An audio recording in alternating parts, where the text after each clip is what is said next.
Kingdom 2 Crowns is the third and latest entry in the Kingdom series, published by Raw Fury and co-developed by Noyo and CodeSync. The game is part strategy, part tower defense, and part roguelike. It's available on almost every platform, including iOS and Android, and it really feels like the kind of experience that would work well on a tablet. That said, I've opted for the PC version for this review, so I can get some sweet 4K footage and do lovely zooms like this. Look at all that detail! Two Crowns is a game that's as minimalist in gameplay as it is in presentation. It only requires 4 buttons to play. There's no heads-up display, apart from a tiny gold purse in the upper right corner of the screen. There's also no text crawl or cutscene greeting you when you start the game. It's an experience comprised of a beautiful pixelated art style, featuring striking landscapes and character designs, a simplistic fantasy theme with caricatures of good and evil, a serene soundtrack, and a surprising hidden layer of complexity which feels very intuitive and engaging to learn. So what is the game about? Well, in short, you're the new ruler of a broken kingdom. You first emerge from the forest like some kind of magical creature from a fairy tale, or maybe a legendary hero returning to their home village. You're greeted by the ghost of a former ruler, who directs you to a small camp. This serves as an elegant tutorial that teaches you the basic mechanics within the first minute of gameplay.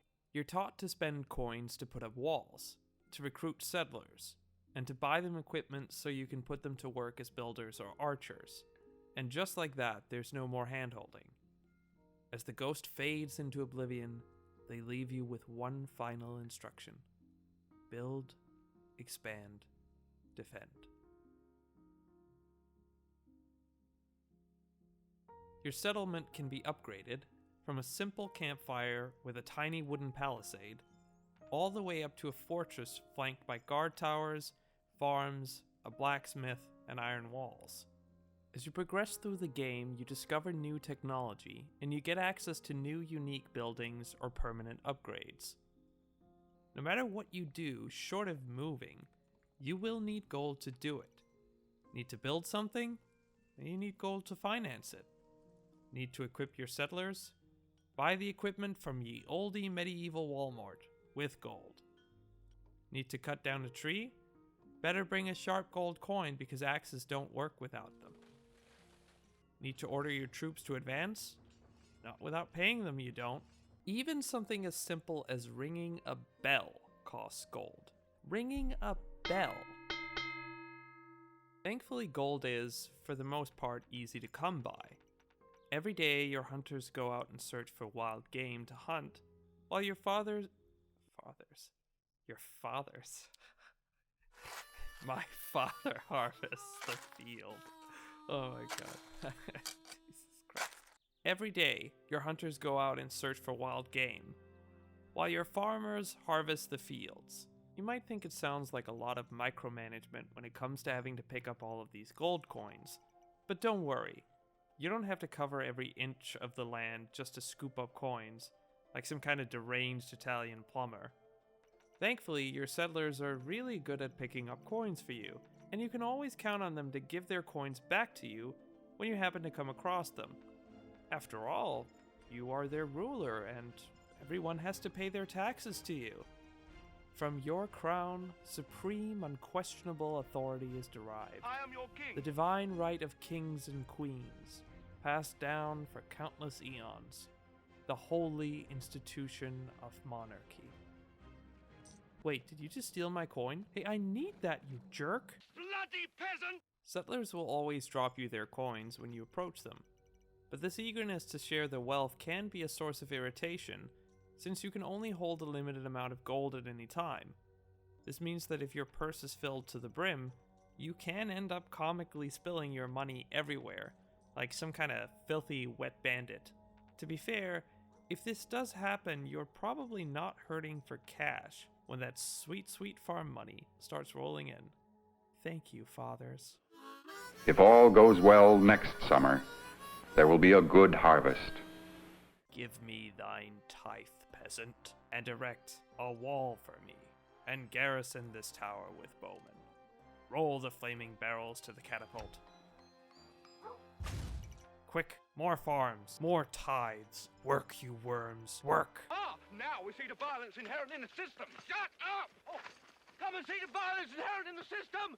Help, help, I'm being repressed! If you find yourself with more money than you know what to do with, it's smart to deposit it in the bank. When you've upgraded your settlement enough, a banker will appear outside your town hall every day. If you give him any surplus gold you have, he'll deposit it in the vault for future use. This comes super in handy for the winter season when the crops start to freeze over, the animals go into hibernation, and your main source of income is limited to fishing and the occasional berry picking.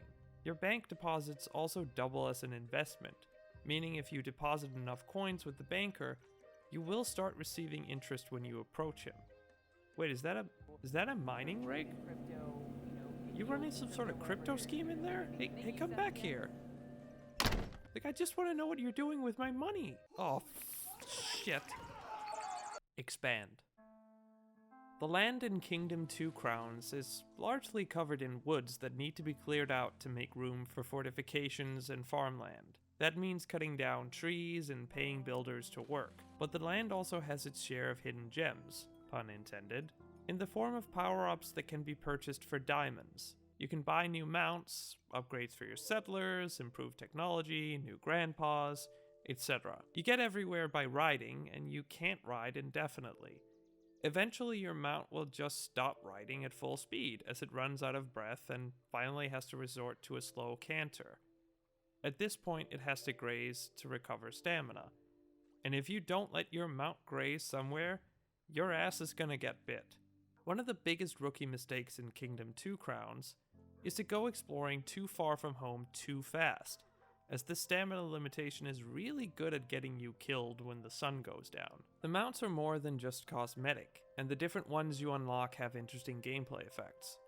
My favorite mount is a toss-up between the fire-breathing lizard that can almost single-handedly defend against waves of enemies, and the fast-running, fast-grazing griffin that really gets you around the map faster. You can even find a dog at one point that barks and points in the direction of incoming enemies.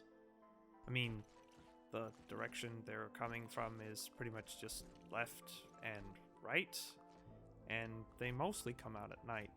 Mostly. A few of these discoveries pass from ruler to ruler, and they all get carried over when traveling between islands.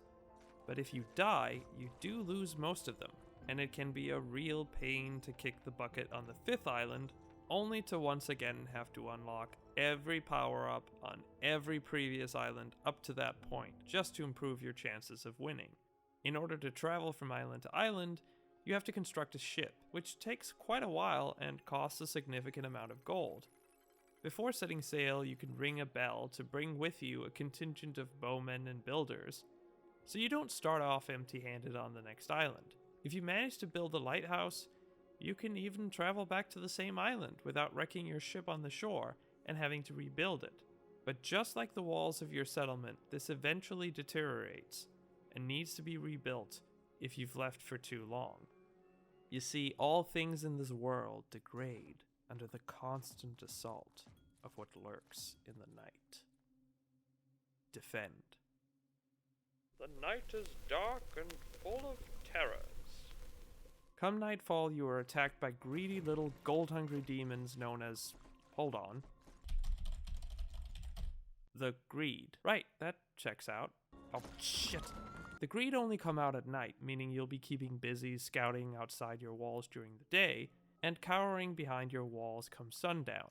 You have to balance your economy with building defenses in a way that's pretty standard for a strategy game. If you invest exclusively in expanding farmland, a single wave can knock you back to a position you won't be able to recover from. But if you only put gold in increasing your garrison, you'll eventually find you won't have enough money to upgrade your walls. So the rule is, don't get greedy and don't get complacent. Something interesting about the Greed is that they aren't actually interested in killing or destroying. The walls are just an obstacle between them and what you have, and they only destroy defensive fortifications. What they want is your gold, your tools, and the symbol of authority that rests upon your head. If they manage to steal your crown, that's it. Your ruler is dethroned and replaced by a new one. You're thrown back to the first island and you lose everything you've collected. But your people survive. So some measure of progress stays consistent, even if your defenses degrade over time on the other islands while you're away. Since the greed can be satisfied simply by picking up gold coins, it can actually turn out to be beneficial just to pay off entire or partial waves of enemies, if you don't have strong enough defenses to withstand them, especially if you expand your walls too far too fast, and don't want to end up losing all your bowmen and builders, who are far more expensive to replace than the gold it takes to buy off a smaller wave of enemies. The greed never do anything with your tools or your gold. Stealing doesn't increase their strength or numbers, and they never build anything. They just launch their attacks every night from these portals that are scattered across every island. So if you've got the money to spare, and you're earning it faster than you can spend it, why not thin out the herd a little? There's only 2 types of enemies that aren't satisfied with simple theft, and they are usually part of the larger waves that attack towards the end of the game. And the more nights that pass by on an island, the bigger the waves get. There's a flying enemy that bypasses your walls and joyfully disarms your bowmen in seconds. These are the biggest pain to deal with, honestly. There's also a huge damage sponge of an enemy that isn't afraid of tearing down your walls and really makes a strong case for building multi-layered defenses. Sometimes this guy even spawns enemies or throws them over the wall just to really ruin your day. Unlike the first game in the series, which functions as an endless tower defense game, Kingdom 2 Crowns has a better sense of progression. You're not completely powerless to stop the onslaught of the greed. You can destroy their portals by sending a detachment of soldiers led by a squire, or, if upgraded, a fully armored knight. Hand each of these officers a few gold coins, and you can even increase their hit points. You might want to oversee the attacks personally to make sure it goes well, and you definitely want to time your attacks correctly so they happen at dawn. Otherwise, your soldiers won't have the time to destroy the portal and make it back to base before an enemy wave overwhelms them. And if you send your troops to attack a portal that's too far away from your settlement, forget it, they're toast. Everything you order your settlers to do in this game is something they are fully committed to doing. If you decide to cut down a tree or raise a wall too late in the day, or too far from home, there's no taking it back. So you have to think before you do something, because it could cost you dearly. The same applies to a portal assault. Once you are committed, those soldiers will fight while there are still officers to lead them, and if those officers go down, they're all going down in their feeble attempt to retreat to safety. Builders might be smart enough to start running when they see the greed, but that's only when they see them. And the greed are faster runners than your settlers, so if you build too far from home, those settlers are going to be out of a job. They took your job! They took your job! They took your job! I mentioned the seasons earlier, and winter is by far the most challenging one, especially if you arrive on an island at the start of winter. Because of the limited opportunities to make money, you also have to manage your economy very carefully and spend every spare coin shoring up your defenses. If you do particularly badly during the season, you can run into a cascading effect where you won't have the means to reinforce your defenses and you lose more and more ground every night. The same applies to waves that occur during a blood moon, where the strongest enemies are sent out in droves. If you're not ready, you may be getting a first-class ticket to hell. The greed won't wait for you, and they are very greedy. Hey, that's my grandpa, give him back. I'm not dead. I'm getting better. No, you're not. You'll be stone dead in a moment. There are 5 islands in the campaign, and the 5th one is an extreme grind to play through. As soon as you get a hang of things, the first 4 islands are really not that hard, but the last one is a sheer war of attrition. Any and all careless expansion is brutally punished early on. I can't tell you how many times I died. Okay, 4 times. I died 4 times on this stupid island, having to go back, regain all the power-ups, and then come back here again. It sucks.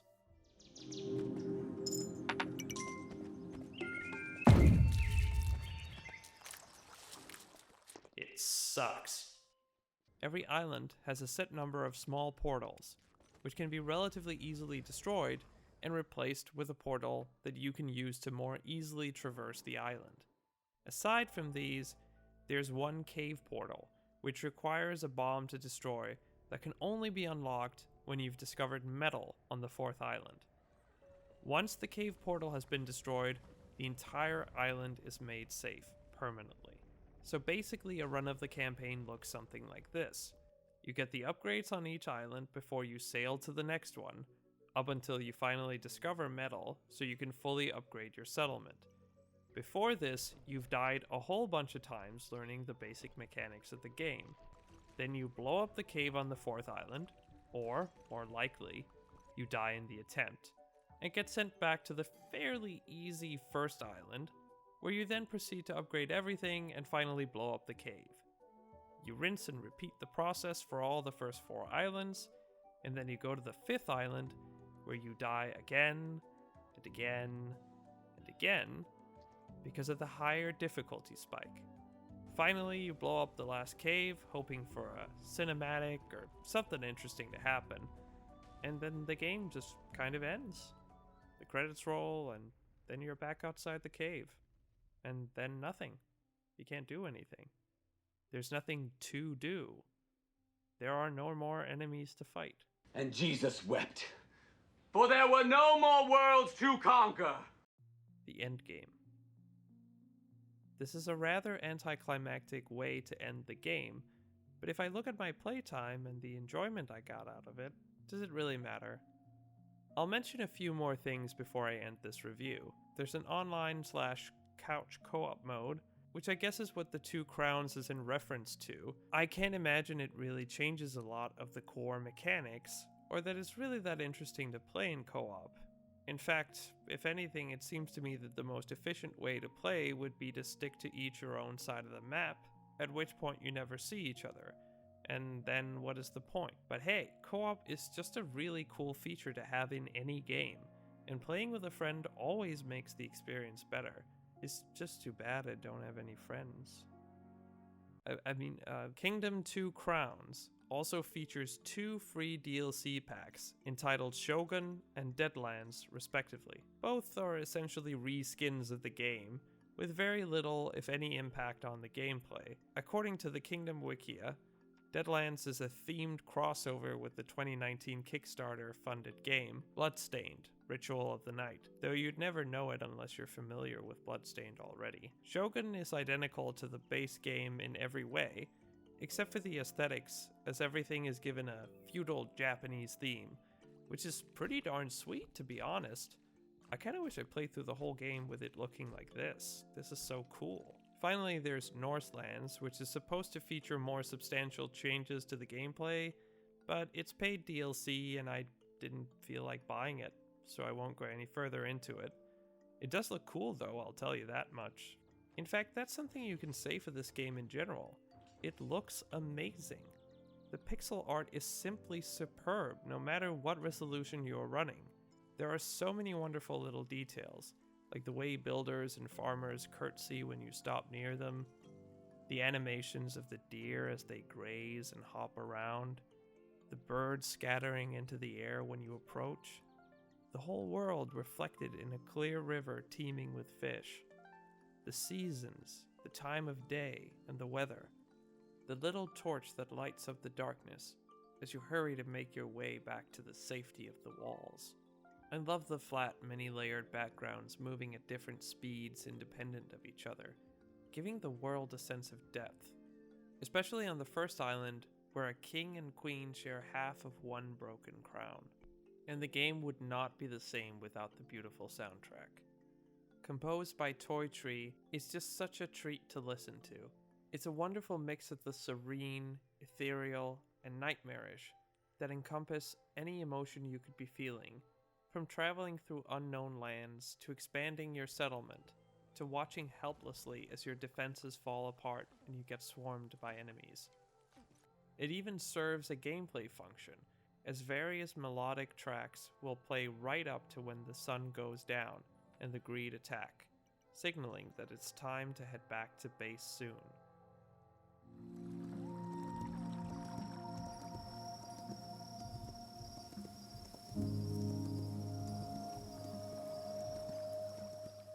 These beautiful tunes are in stark contrast to the deafening silence of the night, and the dreary soundscape that plays during or up to the blood moon. It's simply impossible not to bob your head the first 100 times you hear these tracks, or to feel your brain flood with melancholy or joy at the beauty of it all. It is a soundtrack that begs the listener to contemplate their next move, and to ask, what's it all about? Sometimes there's so much beauty in the world. I feel like I can't take it. In case I can't feature the soundtrack in this video, I would highly recommend checking it out, even if you never try the game. It's simply excellent, and it works so well as a means of relaxing your brain. All in all, I was very satisfied with my time playing Kingdom 2 Crowns. It's interesting how the game has managed to take a simple, repetitive formula from the first Kingdom and packaged it in a coherent campaign.